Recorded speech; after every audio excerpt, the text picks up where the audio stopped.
see the screen? Yes, sir. Yes, sir. Okay, good. So good evening. So we'll continue our discussion about feed water heaters.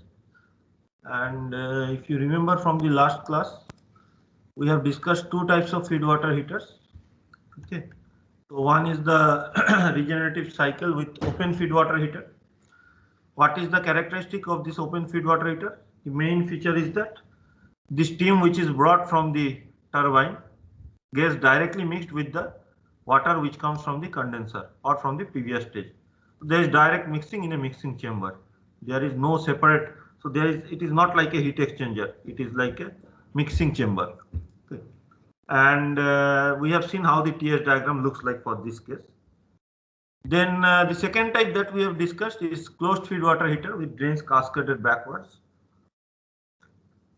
And in this case, what is the main feature? We have a shell and tube type of heat exchanger. The feed waters are shell and tube type of heat exchanger where the steam comes from the turbine and flows over the tubes, and the tubes contain the water, liquid water, which is coming from the condenser or the previous stage. Okay. And there is no direct mixing, and there is only requirement of a single large pump to push the liquid to the boiler pressure. Okay, so this also we have discussed. We have seen how the TS diagram looks like in the previous class. So for the first case, I'm just going to repeat once.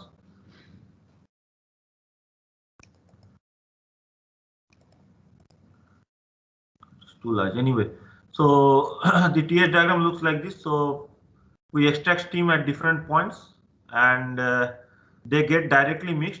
So the steam at say state 4 directly mixes with the steam at with the water at state 7 to come to saturated liquid. So the entire mixture comes to saturated liquid at state 8, which is pumped to a higher pressure, and again the same thing is repeated. This we have discussed a couple of times already. Then we have seen how the regenerative cycle with closed feed water heater with drains cascaded backward look like. So in this case we had what is this?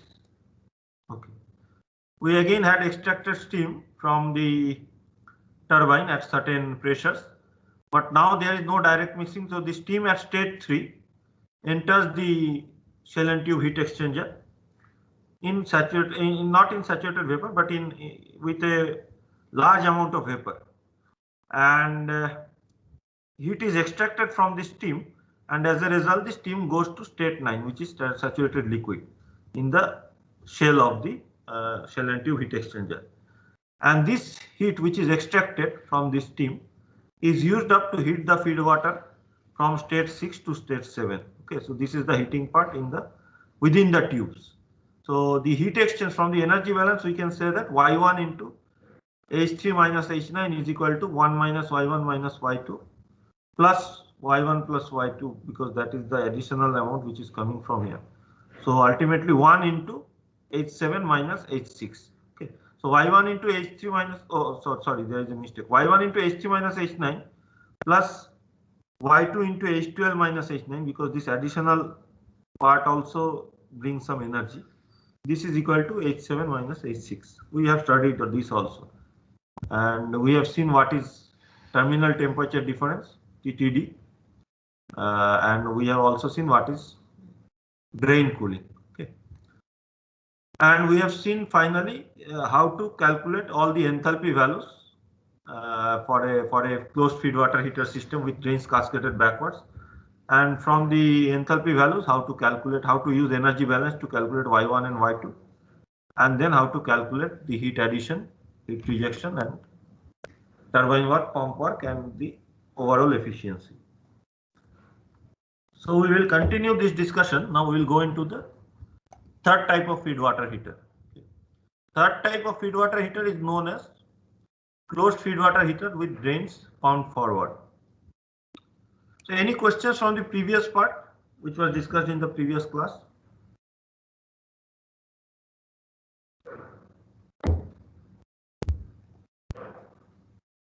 So if there are no questions, let us continue forward. Excuse me. So in the closed feed water heater with drains pumped forward, we again have the turbine part similar to the previous cases.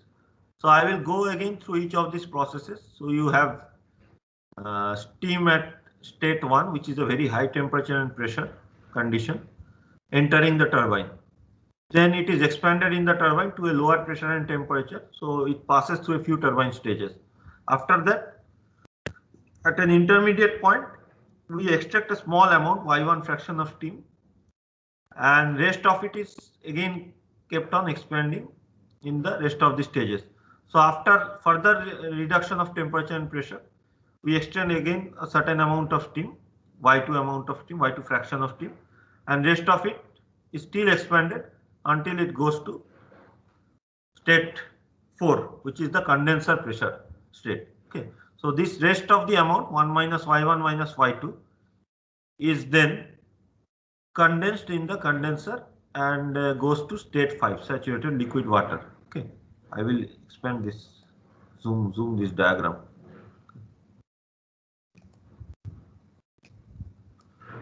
So up to this point it is similar, except that there is no water which is coming back from the previous stage, from the next stage. Okay.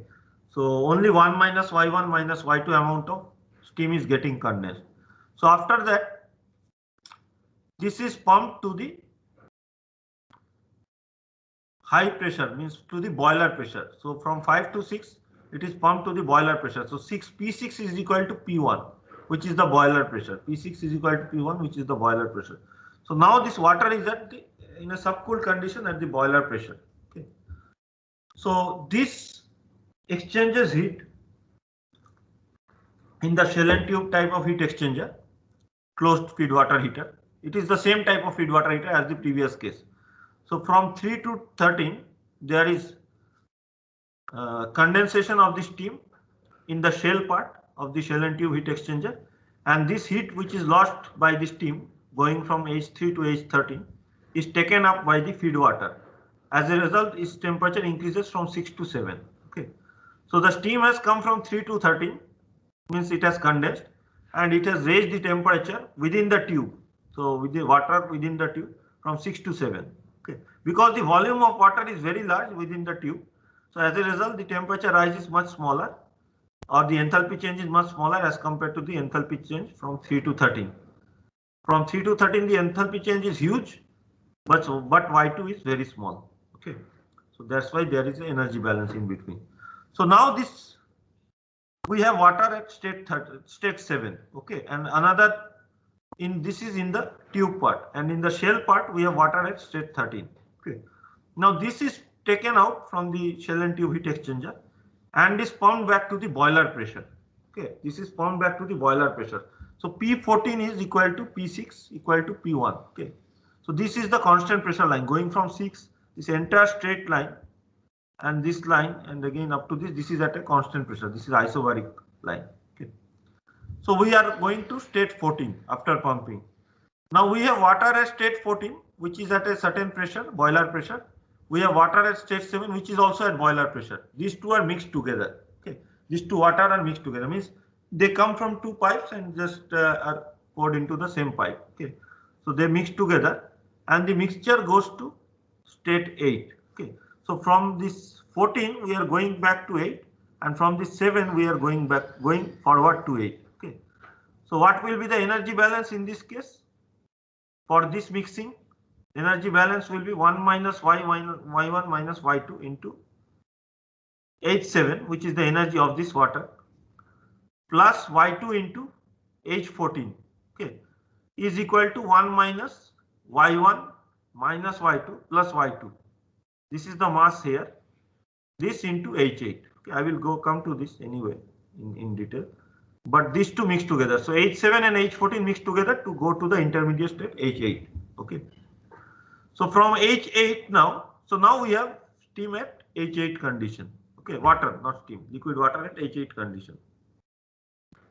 Now this goes to the second shell and tube heat exchanger, second feed water heater. And the steam that is being extracted at higher pressure from the turbine also goes to the shell and tube, same shell and tube heat exchanger. So it loses its heat from 2 to 11. Okay, it goes from 2 to 11, and in going from 2 to 11, it loses its heat, and this heat is used for heating the water from 8 to 9. Okay, so the water temperature goes from 8 to 9. So again, going back from here to here. So diagram, it is difficult to draw because there are arrows in both the directions, in forward as well as backward direction. So we are going from 8 to 9. Okay. So we now have water at 9, state 9, and liquid water at state 11. Okay. So this saturated water is pumped to boiler pressure 12. Okay. So now we have, after pumping, we have saturated water, not saturated, subcooled water at state 12. So this water at 12 mixes with the water at 9. So after this mixing, we come to the intermediate state 10. Okay. So finally, the water enters the boiler at state 10. This is slightly more complicated as compared to the previous cycles. Okay. So the entry point to the boiler is state 10, which is a mixture of 12 and 9. After mixing, we go to the state 10. Okay. Is this clear, or is there any doubt in this closed feed water heater with drains pound forward type of regenerative cycle?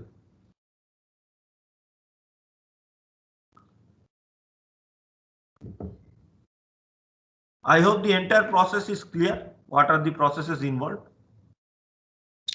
Can you tell me how many pumps are required, and how many large pumps are required, and how many small pumps are required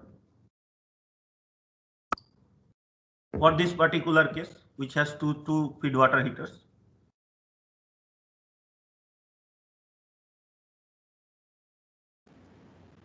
So I think 2 small and 1 large pump will be required. Correct. 2 small, because 1 for Y1 fraction will be taken from 11 to 12. 1 for Y2 fraction will be taken from 13 to 14. And 1 large pump is required because 1 minus Y1 minus Y2 is large. So it takes the fluid from 5 to 6. Okay. So n number of feed water heaters, if n number of feed water heaters are present, we need n small pumps and 1 large pump for the condensate to be taken to boiler pressure. So this is in contrast with the previous case, which was closed feed water heater but with drains cascaded backward. Okay, in this case, how many pumps were required? How many small pumps and how many large pumps? 1 large pump. Only 1 large pump, no small pumps were required. Okay, so that was an advantage of this cycle. There were some disadvantages we have discussed. What was the major disadvantage? Can you tell me? For the last stage, there is a major disadvantage. What was the major disadvantage? Heat loss, sir. Like we cannot use it. We have to dump it. The enthalpy, yes, correct, good.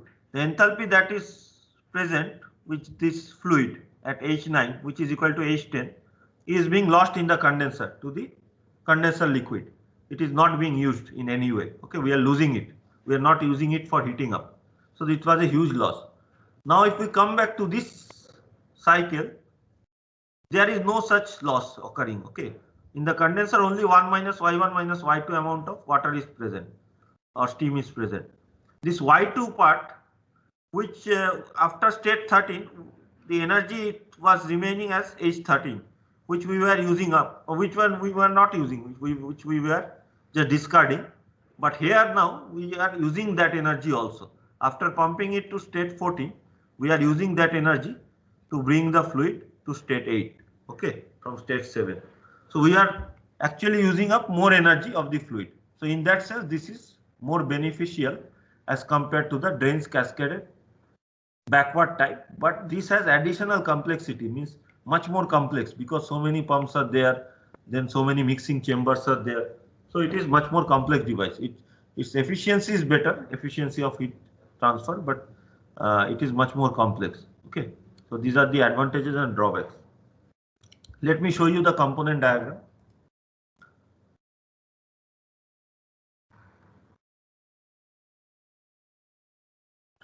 So this is with the 2 feed water heaters again. What we will do is we will keep them open side by side. I think that will be much more better.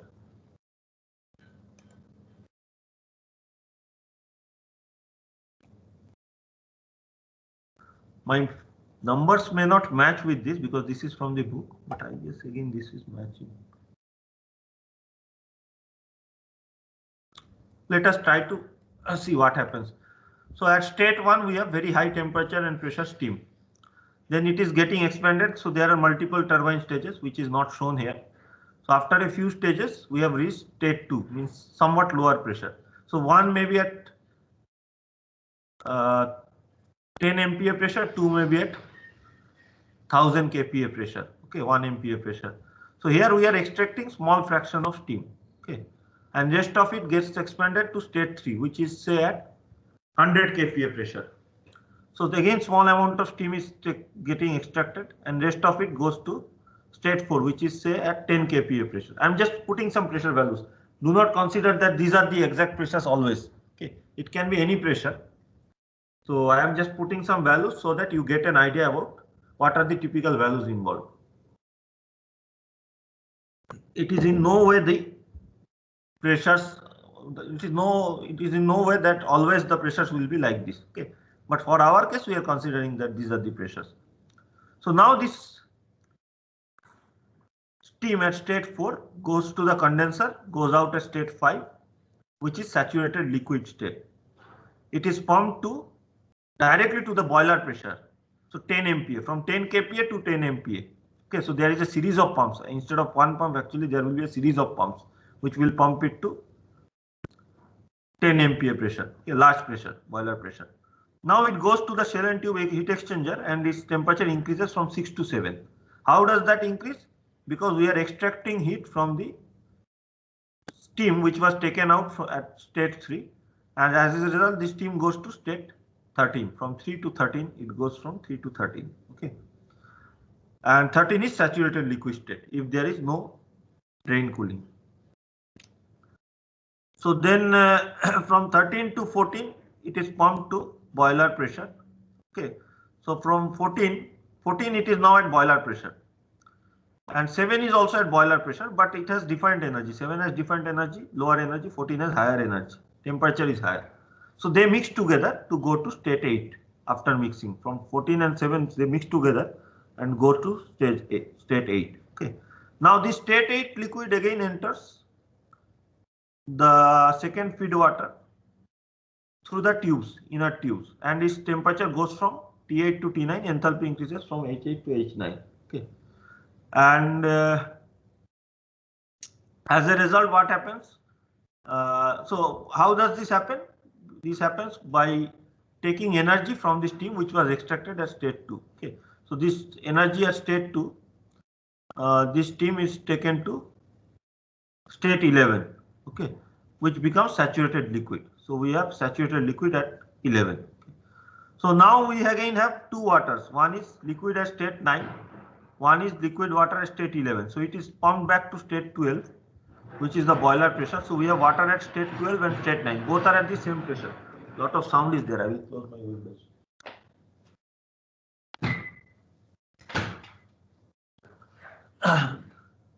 So both 9 and 12 are at the same pressure. They mix together to go to state 10, this intermediate state 10, and that is passed to the boiler or the steam generator. So from state 10 to 1 is the heating process in the boiler. Okay. Any questions about the process? Both these notes are there in the portal. Please go through them after the class, please, or before the next class, please go through them. Or after the class you can go through them because we are going to finish this part of the course today. And we'll go on to some new material in the next class. So if there are no questions, is the screen still visible? I'm not getting any feedback. Yes, sir. Okay. So then let us just take a look at how to solve the problem for this case. We will keep this diagram open at the side. Okay. We'll keep this diagram open at the side so that we can refer to it.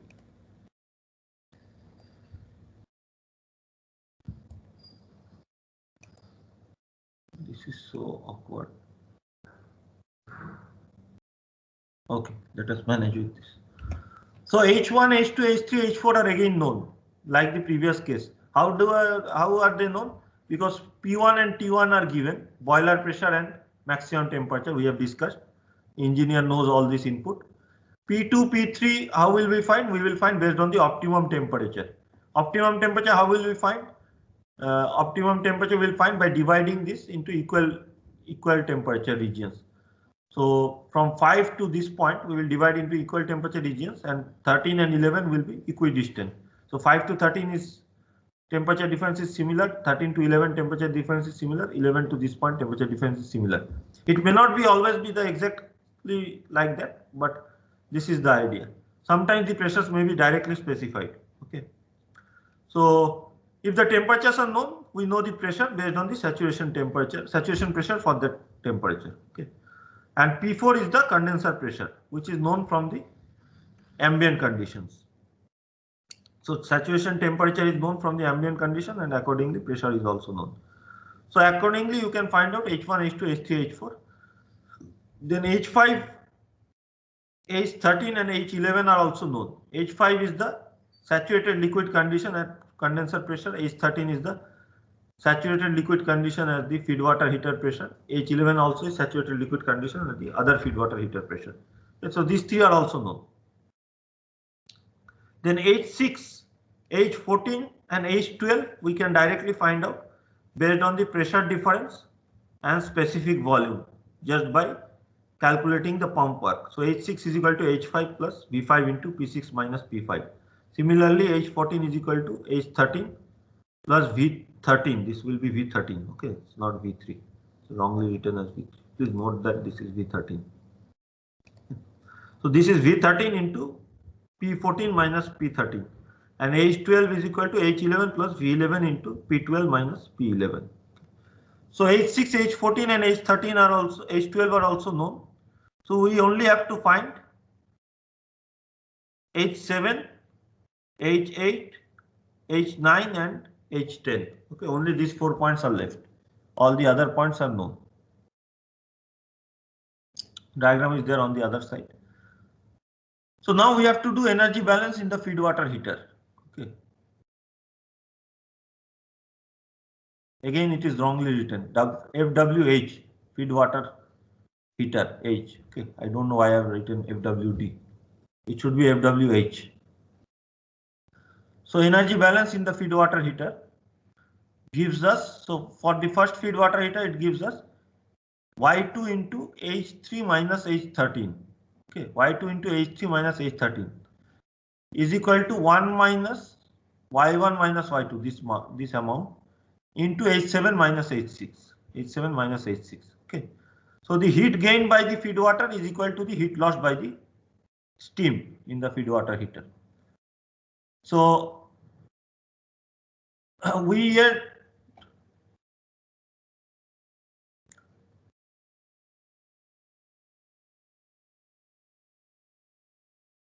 just a second. Why I have written calculate H7. I think I have made multiple mistakes here. Okay. So actually H7 and H9 we will not calculate from here. So you please note this down. Okay. There are some mistakes here. So H7 will be already known based on the terminal temperature difference. We have already studied about this in the previous class. How will we know H7? Can somebody clarify? If terminal temperature difference is given as 5 degree, how will we find H7?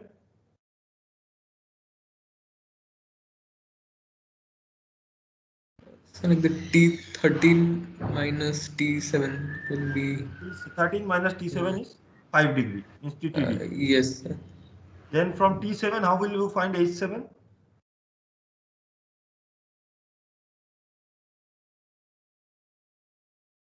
What approximation do we need? Do we take?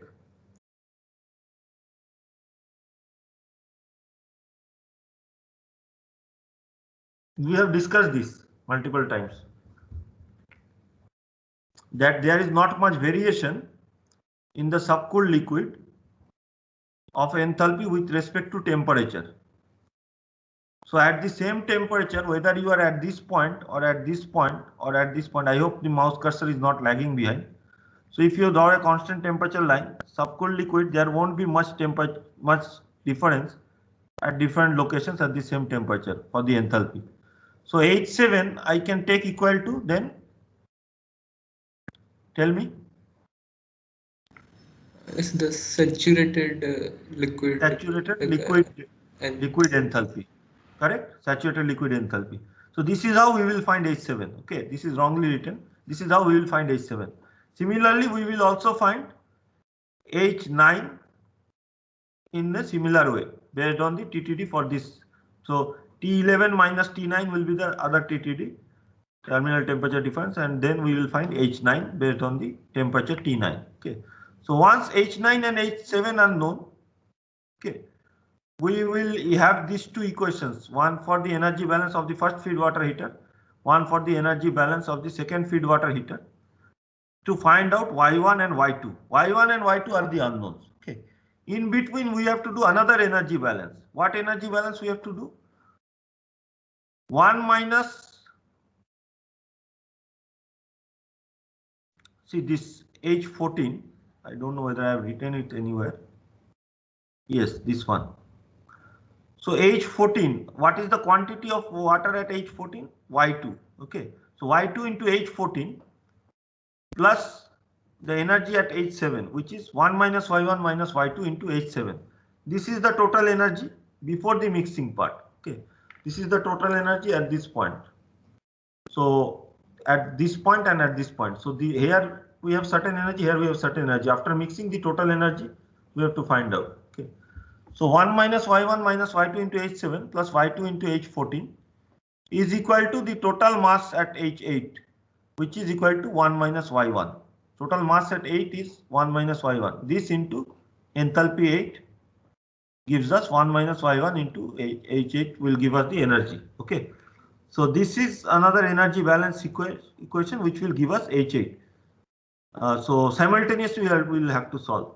And similarly, another energy balance will come from the last part, which is Y1 into H12 plus Y1 minus Y1 into H9 will be equal to 1 into H10. Okay. So we will have 4 equations, 2 energy balance for the feed water heater and 2 energy balance for the mixing, and 4 unknowns, Y2, Y1, H8 and H10. Okay. This we have to find out from these equations.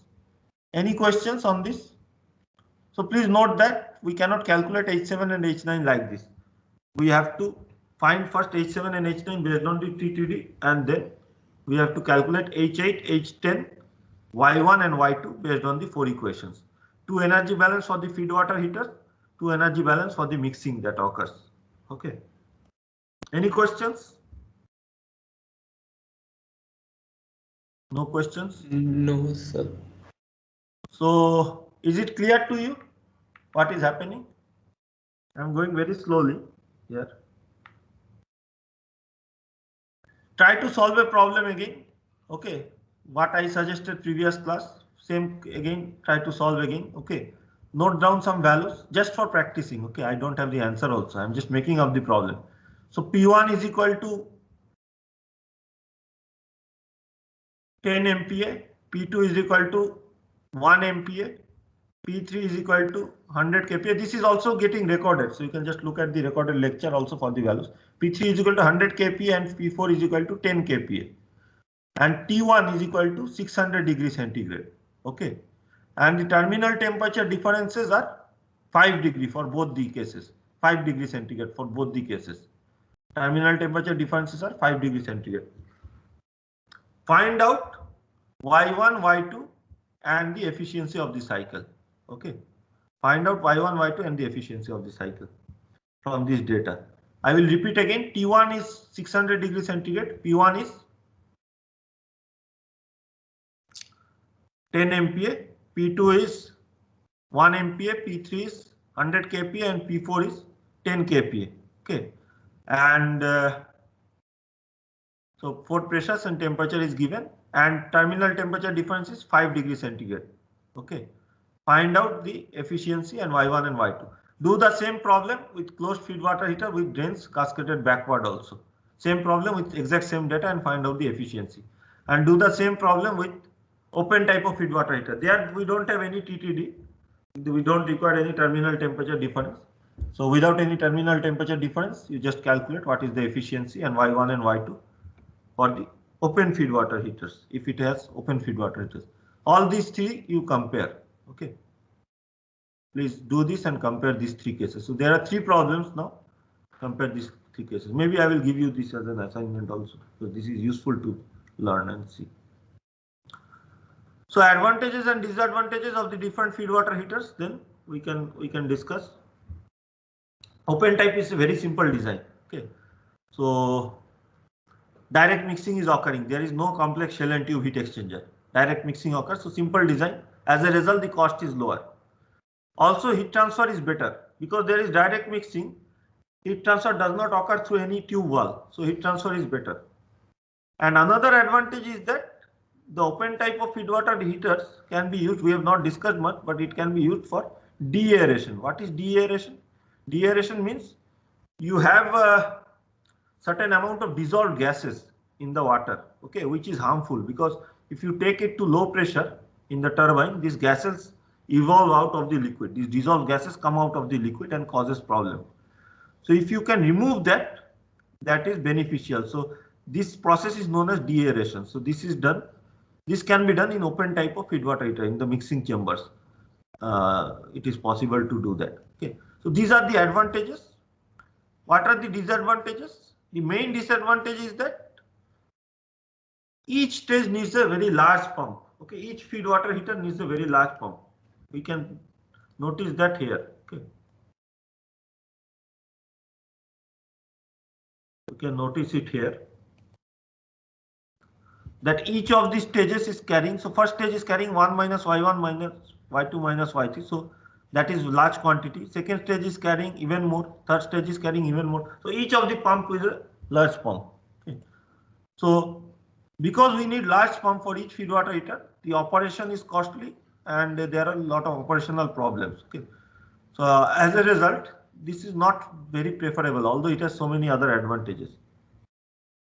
But at least one stage is still kept for deaeration purpose.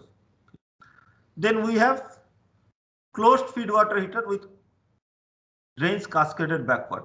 What is the advantage? As compared to this open type, the advantage is that there is a single pump. Okay. As compared to both the types, there is a single pump and the design is relatively simple as compared to the third type, that pump forward type. The design is complex as compared to open type, but relatively simple as compared to the pump forward type. Okay. What is the disadvantage? One disadvantage is that there is loss of availability. Means isentropic losses are large because of throttling process. Throttling is a highly non-isentropic process. Okay. And second is that this cannot be used for the lowest pressure stage because of large losses in the condenser. So we should not use it at the lowest pressure stage. Otherwise, this is quite good. Okay. So it is relatively simple and we need only single pump. Operation is also easy. Less number of pumps. The third type is the closed pump forward type. Okay. Closed feed water heater with drains pump forward. Closed feed water heater with drains pump forward. Advantage is that we need a single large pump and other pumps are very small. So advantage is compared to open type. Okay. This is a disadvantage as compared to this previous type closed with cascaded backwards. But this is advantage as compared to the open type because we need only single large pump. Other pumps are small. Okay. As compared to the closed feed water heater with drains cascaded backward, advantage is that there are no throttling losses and this can be also used as the last stage because there are no losses in the condenser. Okay. Main disadvantage is that this is a highly complex cycle. Okay, highly complex means lot of additional things are there. So you have shell and tube type of heat exchanger as well as other mixing parts, also mixing chambers are also required. Okay. So ultimately, for large pumps nowadays, typically all of them are used together. It is not that only one type is used. Okay, all of them are used because all of them have certain advantages and disadvantages. So what we use is one open feed water heater at the middle stages, okay, for deaeration purpose. Mainly for deaeration, one open feed water heater is used. Then one closed feed water heater with drain pump forward, this third type. This is used as the lowest pressure stage, because if we use this as the lowest pressure stage, we can avoid the losses that was happening in the condenser, okay.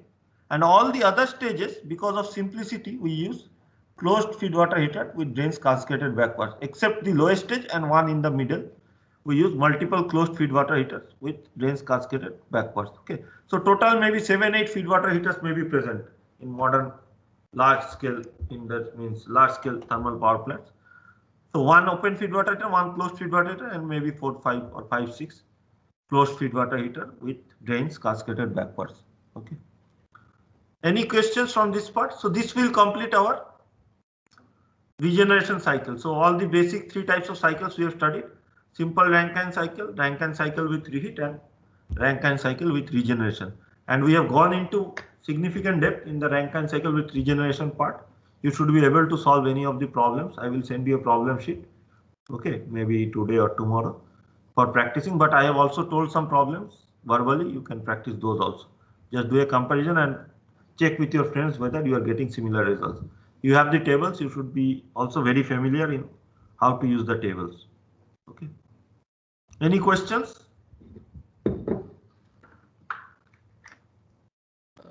Yes, so like the drains pumped forward configuration, like should the point 11 and 13 like always lie on the saturation cover, like it can be in subcooled region also? It can be in the subcooled region also, need not be always in the saturated region. It has to be liquid, means it cannot be in the two-phase region because it is getting pumped. But the point 11, it can be like this. Okay, let me just draw it. You have raised a good point. It can go like this. So again, I will zoom in further. Okay. So after 11, it can go down along the constant pressure line, and then it can be pumped forward. Okay, from that point onward. So it can remain in the subcooled region also. Okay. Then we have to specify the drain cooling, because we have to find out this point. So if the drain cooling is 5 degree or 10 degree, this is the temperature difference between this point and point 14. Okay. This point and this point, temperature difference needs to be specified. Otherwise, you will not know what is the temperature at this point. Is it clear? Yes, so like in this things, like will the pump work be more or less? Like can we determine Pump that work, thing? see, pump work is insignificant. So it's you can calculate the pump work. Pump work is not going to change. Why pump work is not going to change? Because the, see how we calculate the pump work: specific volume into pressure difference, right? So the pressure difference remains same. P12 minus P11 is equal to the pressure, boiler pressure minus this feed water pressure. Okay, that is going to remain same. Now only thing that can change is the specific volume, but liquid water, you know that the specific density is almost constant. Very small difference will be there, okay, with temperature. So as a result, the pump work is almost going to remain same.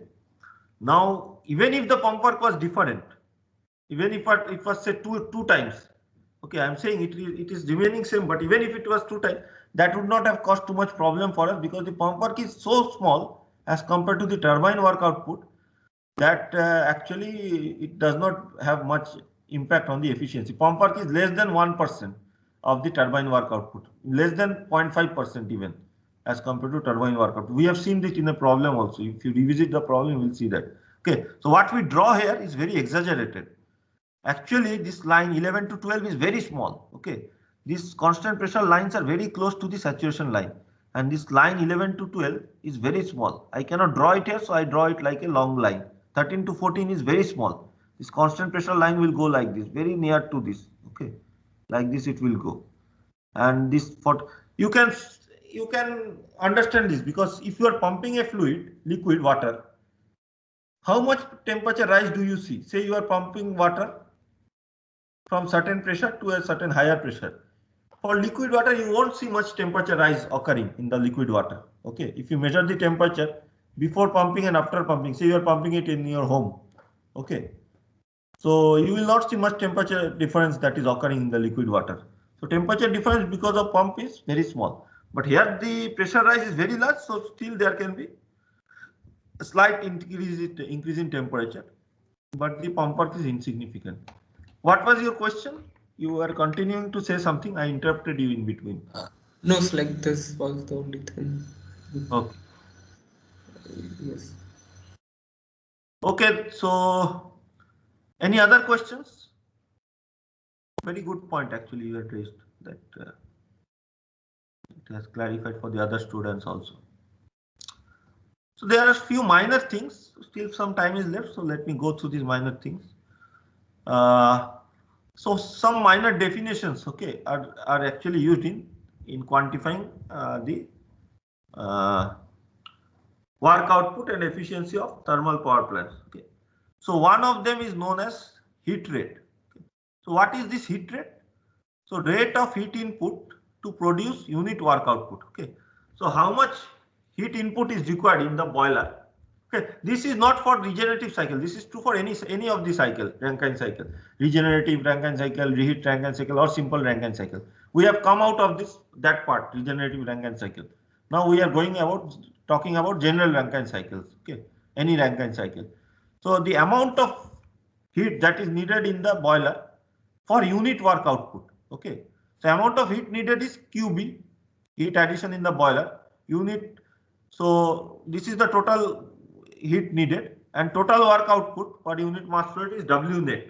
Okay, so if you divide QB by W net, you get what is the heat needed for 1 unit of work. Okay, so this term is equal to 1 by efficiency. Okay, so heat rate is equal to also it is equal to 1 by efficiency. This is a very important practical term, because if I develop a power plant, if I design a power plant for say 10 megawatt power, I would like to know what is the amount of fuel required for that. Okay, so how will I know that? Based on what is the heat input, so heat rate. So I will need to know what is the heat rate.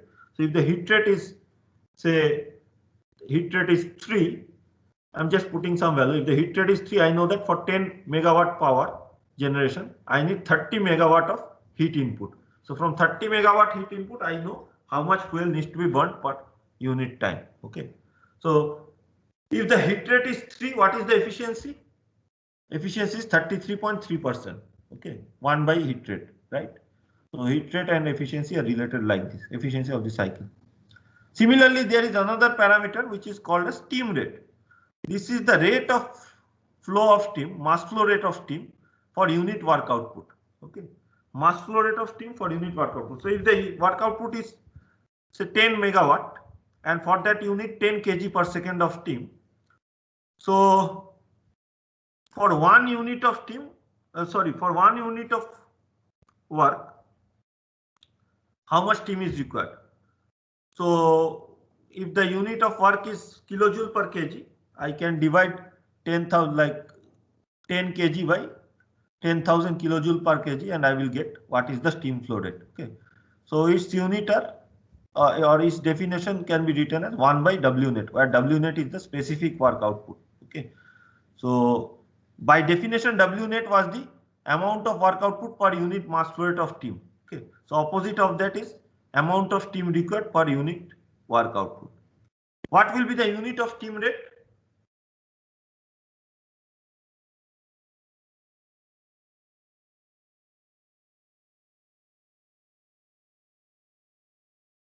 What will be the unit of steam rate? What is the unit of W net? Small W net?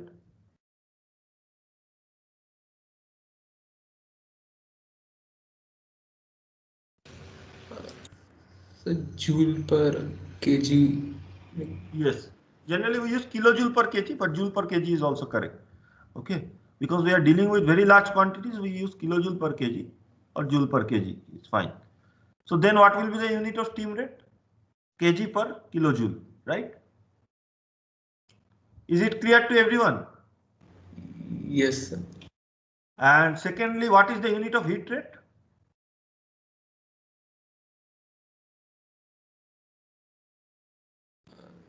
like unitless.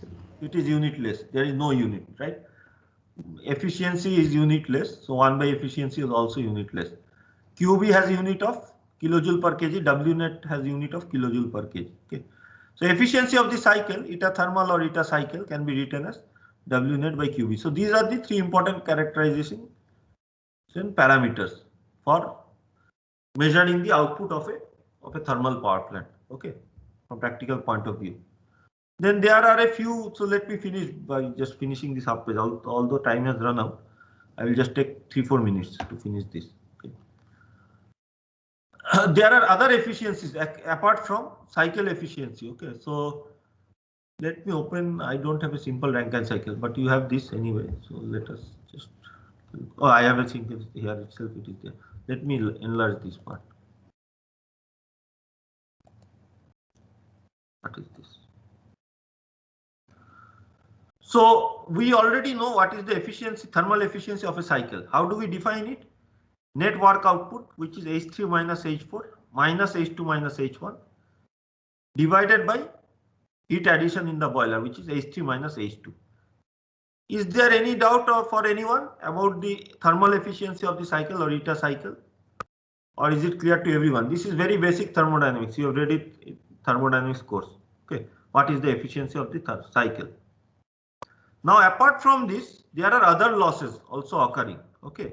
As a result, to quantify those losses, we need to define other efficiencies. What are these other efficiencies? First is something called as efficiency of the boiler, eta boiler. Okay. What is this efficiency of the boiler?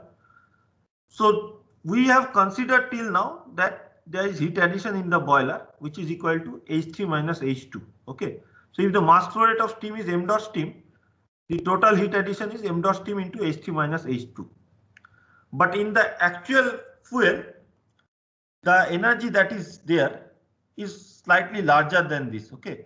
Some of the energy is not properly converted into enthalpy of heat addition in the boiler. Okay. Some of it is getting lost. Okay. So this additional energy, so the total energy of the fuel is mass flow rate of fuel, m dot fuel, into calorific value of fuel, QCV. Okay. Calorific value of fuel means per unit mass of fuel, what is the chemical energy in the fuel. So it is in terms of kilojoule per kg or megajoule per kg. Okay. Like if you combust 1 kg of petrol, how much energy you will get? So that is calorific value of fuel. Okay. If you combust 1 kg of kerosene, how much energy you will get? If you combust 1 kg of LPG, how much energy you will get? So that is the calorific value of fuel. That multiplied by the mass flow rate will give you the energy that is being taken out from the fuel per unit mass. That hypothetically that should have been added in the steam, but because of certain amount of losses, we can add slightly less amount of energy to the steam. Okay, so this is defined by the boiler efficiency, how efficiently the boiler is adding heat to the steam. Okay. Similarly, after this, so after the boiler efficiency, this whatever is the heat added, that gets converted to the work output. That we have taken care of by using the cycle efficiency or thermal efficiency, eta thermal. Okay, WNet by QB. So after the turbine process, we have WNet amount of work. Okay, we have WNet amount of work, which is equal to, this is wrongly written.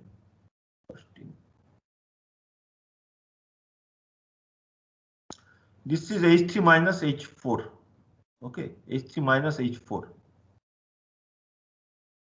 Lot of mistakes are there today. M dot steam into H3 minus H4 is the turbine work output. Work output from the turbine is H3 minus H4. Ignoring the pump losses, turbine work output is H3 minus H4. Okay, into mass flow rate of steam. But this entire amount of work cannot be used or cannot be obtained for running the generator. Okay, so some amount of work loss occurs while transmitting the power from the turbine to the generator. So the amount of work that is obtained in the generator input is known as brake output. Okay, this is known as brake output, and the efficiency is given by mechanical efficiency of the turbine. This efficiency is generally very large, of the order of 99%, 98, 99%.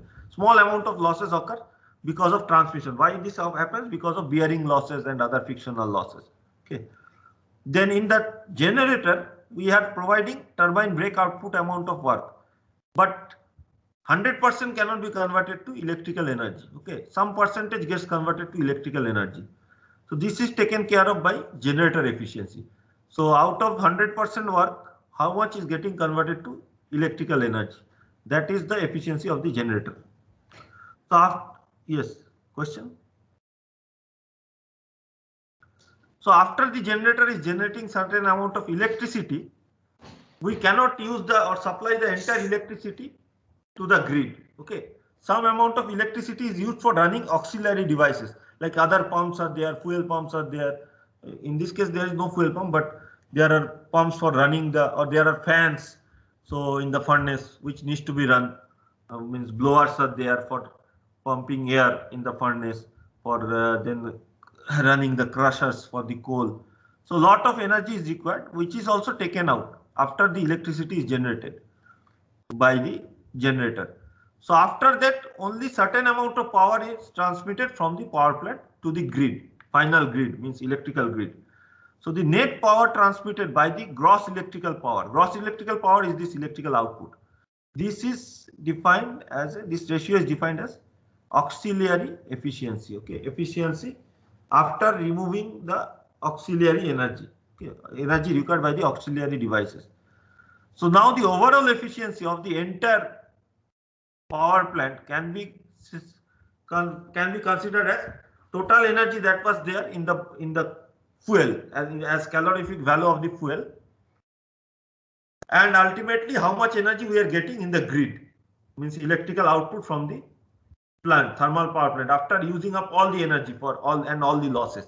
So this is equal to boiler efficiency, then cycle efficiency multiplied by turbine efficiency multiplied by generator efficiency multiplied by auxiliary efficiency.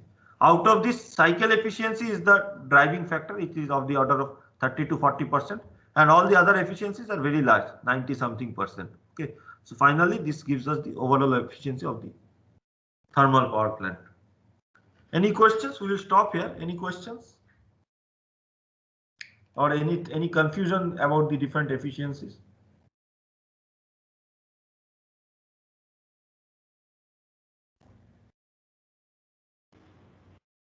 No, sir. So these are also there in the notes. Please go through the notes. Okay, to learn about this and again try to solve these three problems that I have stated. Okay.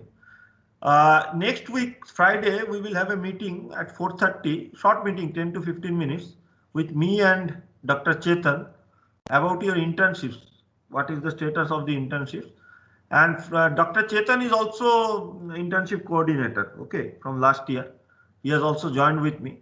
So we will demarcate and we will divide you guys into two groups. So one of the group can take the NOC from Dr. Chetan. If there is any issue, I will be there always. But otherwise, he will also issue NOCs, and the other group I will be issuing NOCs. If there is any issue or if there is, let us stop the recording because this is not related.